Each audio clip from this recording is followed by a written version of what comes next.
Hello, Temple University. Welcome to the very first episode of The Temp. I'm your host, Midi Alonso, sitting alongside my co-host. I'm Matt Silverman. I'm Layla Hidari. And I'm Luisa Suarez. One thing is for sure, so much hard work has gone into this program to get it up on its feet. We're all extremely excited to be here with you all today. Indeed we are. For those who don't know, The Temp is a show that works to educate its audience on hot-button societal and political issues and empower people to share their stance on controversial subjects, all while bringing light to the truth.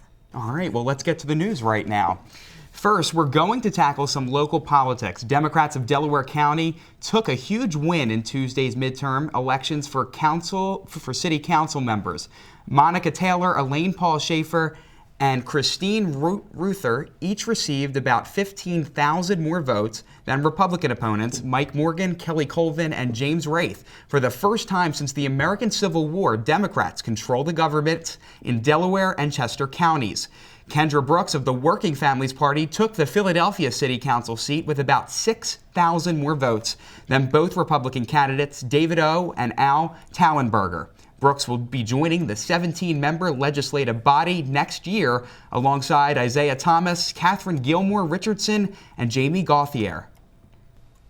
Switching topics up a bit, the 2019 People's Choice Awards aired November 10th on E! News. Jennifer Aniston was honored with the People's Icon of 2019 award for the 25th anniversary of Friends, where Aniston played the legendary role of Rachel Green. She also got to celebrate the release of her Netflix blockbuster Murder Mystery. Gwen Stefani walked the red carpet in a very wedding dress with fashion icon written along the train, inspired by the fashion awards she won hours later. Zendaya took home awards in both television and film at the Young Starlet, won Drama TV Star of the Year for her HBO show Euphoria, and Female Movie Star for her role as MJ in Spider-Man: Far From Home. Arrest controversies continue to emerge from New York City subways. On November 8th, a woman selling churros was put in handcuffs as a bystander captured footage of the woman being confronted and detained by police officers. One of the officers was undercover. The video shows one of the officers dragging her cart up a flight of stairs and two others placing her under arrest. The woman was released and given a ticket due to the violation of making sales without a sales permit.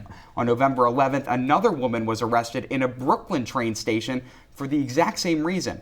Mayor Bill de Blasio responded to the incident with saying the woman should not have been there. He also claimed the officers acted appropriately. As the 2020 presidential election nears, Facebook CEO Mark Zuckerberg has been unclear on how his company will enforce stricter regulations. False political ads and foul play on the popular social media platform threatened the integrity of last election. Zuckerberg said that Facebook would take legal action against any government regulations that could threaten freedom of speech. Zuckerberg believes that the cost of abridging our First Amendment rights outweighs the possibility of a compromised election. Censorship is not something Facebook or Zuckerberg believes in. Facebook has over 2 billion users worldwide, and there are worries that a lot of people will be impacted by Zuckerberg's decision. After this quick break, we're going to bring in our political analyst to further discuss Facebook's role in politics.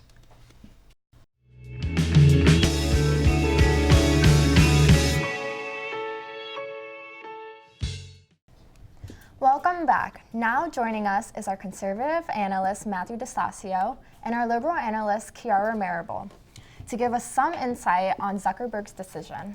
Kiara, let's start with you. Sure. Do you believe that Mark Zuckerberg has the responsibility to regulate and monitor ads on Facebook? Of course, Matt. So here's the thing. The spread of false information is damaging to our democracy. And given that Facebook has a platform of 2 billion people, it's imperative that these people are getting accurate information for our elections. Okay, so going on to Matthew, and you have a minute to respond. Sure. I think what Mark Zuckerberg is currently doing, threatening to take action against the government, is the correct thing to do. We can't have censorship in this country through any type of platform whatsoever. The Chinese do that there, and they're struggling right now. The United States needs to stay away from that type of censorship. Well, absolutely. And Mark Zuckerberg actually just recently said that Facebook is engaged in some ways to address election interference while balancing the commitment to free speech as well. And the United States Appeals Court found that it's a violation of the First Amendment for President Donald Trump to block people on Twitter. What's your take on that, Kiara? So, yeah, Twitter, because of Donald Trump's usage, has become a public forum for our political bias today. And it is imperative that people are able to access this information because it is such a public forum. And I will agree with that. President Donald Trump's tweets are, important. No one should be blocked from his account, but that standard needs to be held to all congressmen and women in the United States. I remember probably a couple months ago, Representative Alexandria Ocasio-Cortez actually had the same problem going on where she was blocking tweets. And if Donald Trump is going to be held to that standard, then all congressmen need to be held to the same standard. I agree with you on that point. Okay, moving on to the next question then. So since Facebook proved to have such an impact in the 2016 election, is the burden on them to ascertain the veracity of what is streamed on their platform? Absolutely. So is there a line between freedom of speech and actual malice, which is, a reckless disregard for the truth? Absolutely. As you mentioned, this is malice. This is not a matter of censorship. Free speech and the difference between free speech and false speech should be regulated because we cannot be giving the people inaccurate information. Otherwise, how are they going to make their bases and their opinions? And I would say the problem with that is the Constitution really doesn't specify where that line with free speech is. When falsifying information, one could say that is crossing the line. However, it depends on how you would interpret the Constitution. Right, and I guess Mark Zuckerberg doesn't really have an issue with the actual censorship. It's a matter of big business and whether or not he's going to make any money on the political ads that are revenuing in his streams. Absolutely, and Matthew actually alluded to this earlier in his answer, that there is a blurry line between what is protected under the First Amendment rights and what is not. So even if what is shared is blatantly untrue, do you all think that Facebook should still be allowed to run these ads? What's your take? Not at all. I think that false information just does nothing but damage our democracy, and it establishes a precedent that anyone could propose any information just for the viewership of it and not for the actual accuracy of the information. I will give you that. However, I don't think most people are going to Facebook as their main media source. They're looking at newspapers, television shows. I don't think what Facebook is promoting is necessarily damaging to each candidate. I think that they can make up for it in print media. Facebook really isn't the place to be political to begin with, so I don't think imposing a censorship on that would be the right thing to do. Okay, so this is our final question for the political debate portion of the show. And I'm gonna allow Matthew to respond to this first. So is this something that the Supreme Court will eventually need to rule on? I think it is definitely something. I don't think it's something that's going to happen before the 2020 election, however. It's definitely going to be within the next election, just not the 2020. Okay. I agree with Matthew on that point. I do think that the Supreme Court should have a ruling on this just because, as we know, Twitter has the exact opposite policy, and so we need to have consistency on our social medias if they're going to be providing us public information. Okay. All right. Well, thank you so much for coming in today and having this political debate with us. Thank you for having us. Great conversation. Yes. We'll be right back with our editorial discussion on Democratic Congresswoman Katie Hill's resignation. Don't go anywhere, because now it's time to raise the temp. This is the last speech that I will give from this floor as a member of Congress. I wasn't ready for my time here to come to an end so soon. It's a reality I'm still grappling with, and I will be for a long time to come. I expected, or I at least hoped, to be here for as long as the voters of California's 25th District deemed me worthy of the honor of representing them. I thought I could make a difference here in making our community, our great country, and the world a better place for generations to come. I, like so many of my colleagues, ran for office because I believed that our political system was broken, controlled by the powerful and the wealthy, ignoring and failing the regular people that it's supposed to serve.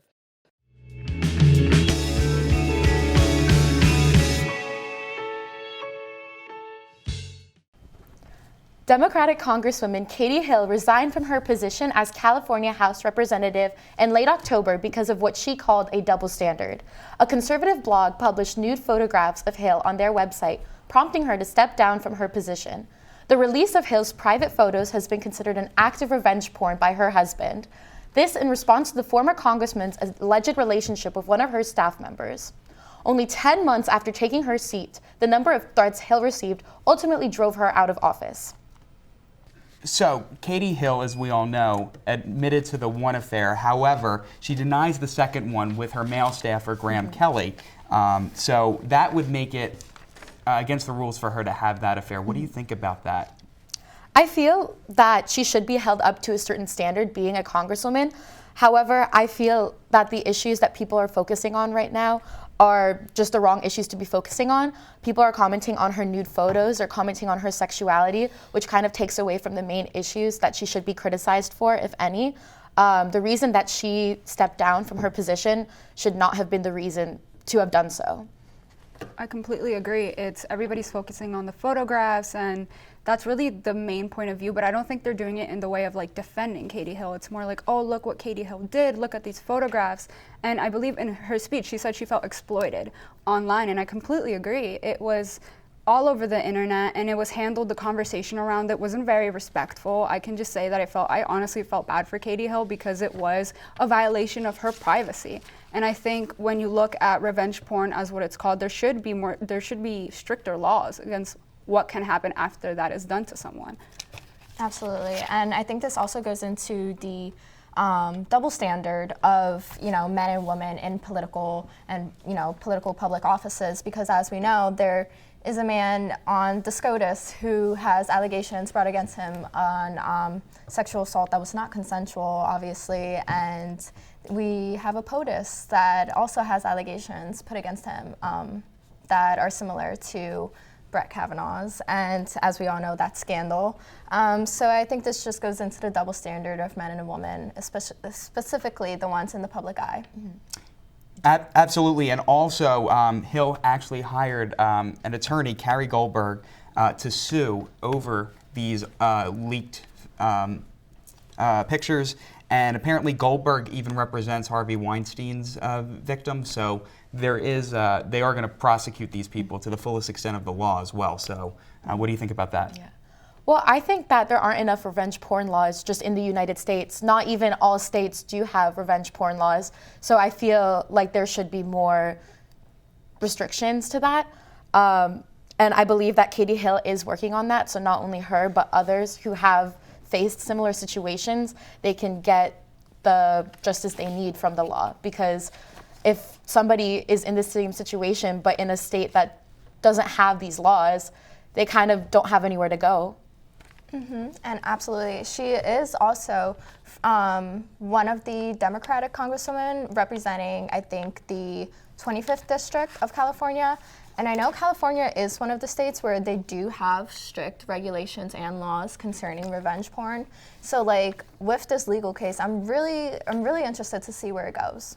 And I'm interested to see how it goes on like the husband's defense, because if that's the person that is facing or who, because he alleges that the photos and the photographs that were leaked, he was hacked before they were leaked. That is what he is claiming, and I believe like his father and him talked to the press about that. So I think it's going to be interesting as we go through the trial proceedings to see like how does that work? How can you pinpoint who was hacking and who posted it and really whose responsibility it is? Because it is a private website, and you can't like, what are the laws with telling a private website what they can and not have up and what they can have up? So I think the trial proceedings will be very important to see how we deal with these situations after Katie Hill's situation. Exactly, and the Me Too movement amplifying this sort of discussion as well, in the workplace especially. So what do you think about that, about the sort of power dynamic in the workplace as well? I mean, I believe that a lot of people are trying to stand up with her.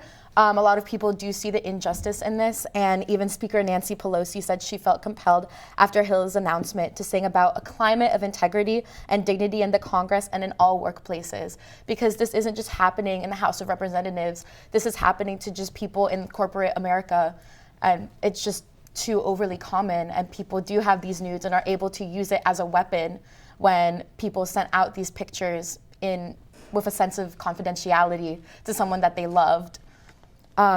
I had a question for you guys. Did you think she is receiving this backlash more than someone such as the POTUS because of her sexuality?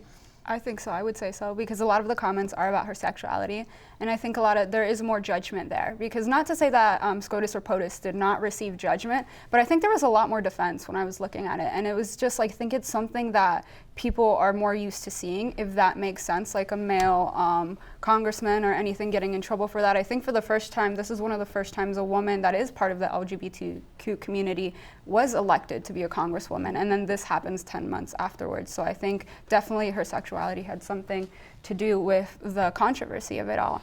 Now we're going to take a break before diving into catcalling, a problem very present around Temple's campus and honestly all of Philadelphia.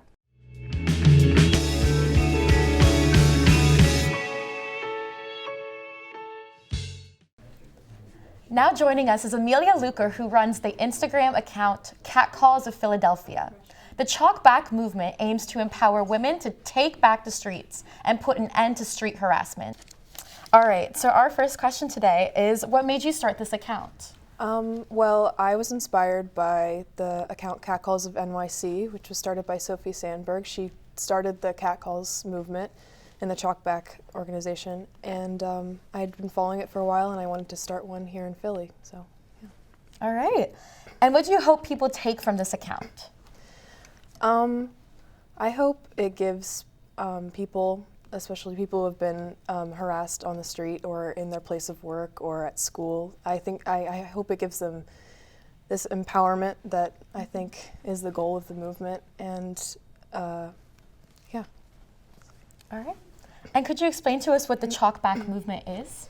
So the Chalk Back movement takes quotes that people have heard from harassers on the street or in their work or in school, and we chalk them, like we write them in chalk on the sidewalks, on the sidewalk where they were harassed. Mm-hmm.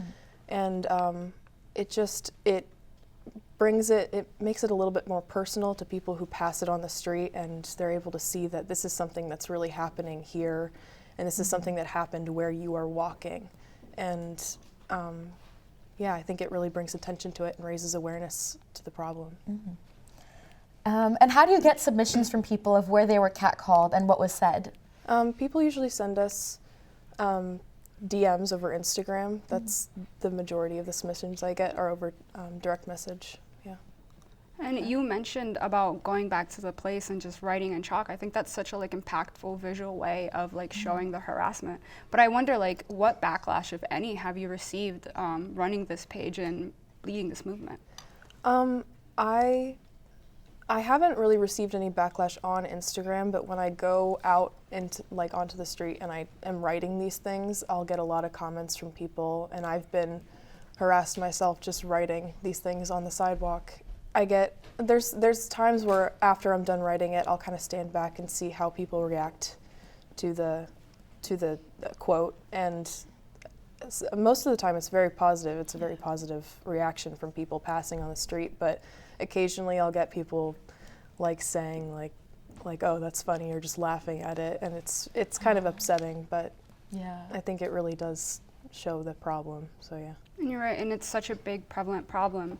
And is there a way that you think catcalling and street harassment can be criminalized without, targeting specific people, especially men of color, when others are able to get away with catcalling? You mentioned the workplace and how people might be able to get away with that comparatively to, let's say, on the street when it's out in public. Yeah, I think something that people don't realize is that street harassment is criminalized in Philadelphia and in a lot of cities, but it's just not enforced really ever against anyone, just because it's a lot of people who are harassed on the street, especially women and LGBTQ plus people, don't feel like reporting the incidents every single time they happen, just because a lot of people who experience it have it happen on a regular basis, and it feels like a hassle to just go through the process of reporting it to police.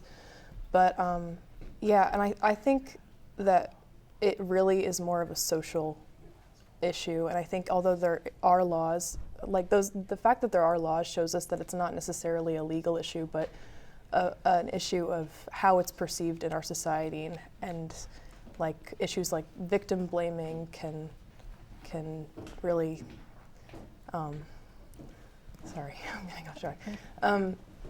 Issues like victim blaming can really exacerbate the problem, and I think we need to address those before we really bring it into a legal aspect. Definitely. And like acknowledging that on a social aspect, like within society, because it affects like what, half the population, if not more, so many people. Like, what do you think, like what conversation do you think society should be having? Like, what steps do you think we could take to really acknowledge this problem that we have going on? Well, I think just people speaking out about their stories of street harassment is really powerful and helpful to people who are experiencing it and may feel alone. I think hearing the stories that I've heard from people just running this account has really made me more empowered to like speak up about the issues. And it seems like lately more women have been empowered to come out and say, like, I've been harassed in the workplace, or this happened to me. And that led to this eve of the Me Too movement. And it's been a thing that's been way more talked about. Like, how do you feel about the Me Too movement? I think the Me Too movement is great, and I think it's really necessary. And I think this whole project, the Chalk Back movement, does really tie into the Me Too movement. It's just a different sort of platform to share those stories, a different way of sharing those stories. So yeah. Have you used your platform to gain a certain kind of census from the group of people that follow you or have submissions? Because I know a lot of people, the first time they got catcalled was when they were 12, 13, 14. Are you receiving a lot of submissions from people at that age? Yeah, I actually, most of the submissions I get are from kids who are 12, 13, or from people telling their stories of when they were around the age of 13.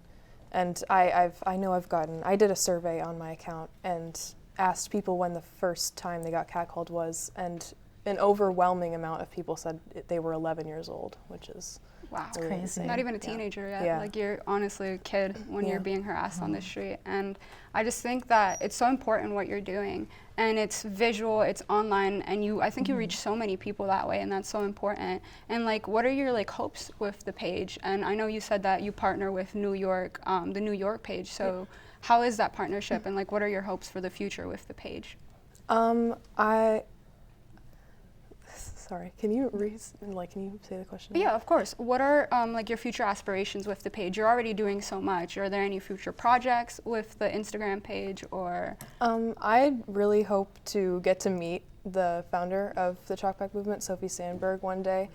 I'd love to meet with other people running different accounts in different cities, and hopefully do some sort of event with them. The Catcalls of NYC page does these events where they bring people to a park or a social space and give out chalk, and everybody chalks their stories all at once. So there's just like, the ground is full of these stories. And I'd love to do that. I'm still looking for a way to do that. Thank you, Amelia, for joining us on the Temp today. It was really inspirational, all that you do. It was great talking to you. Now, following this brief break, we will be joined by our co-host to wrap up the first episode of the Temp.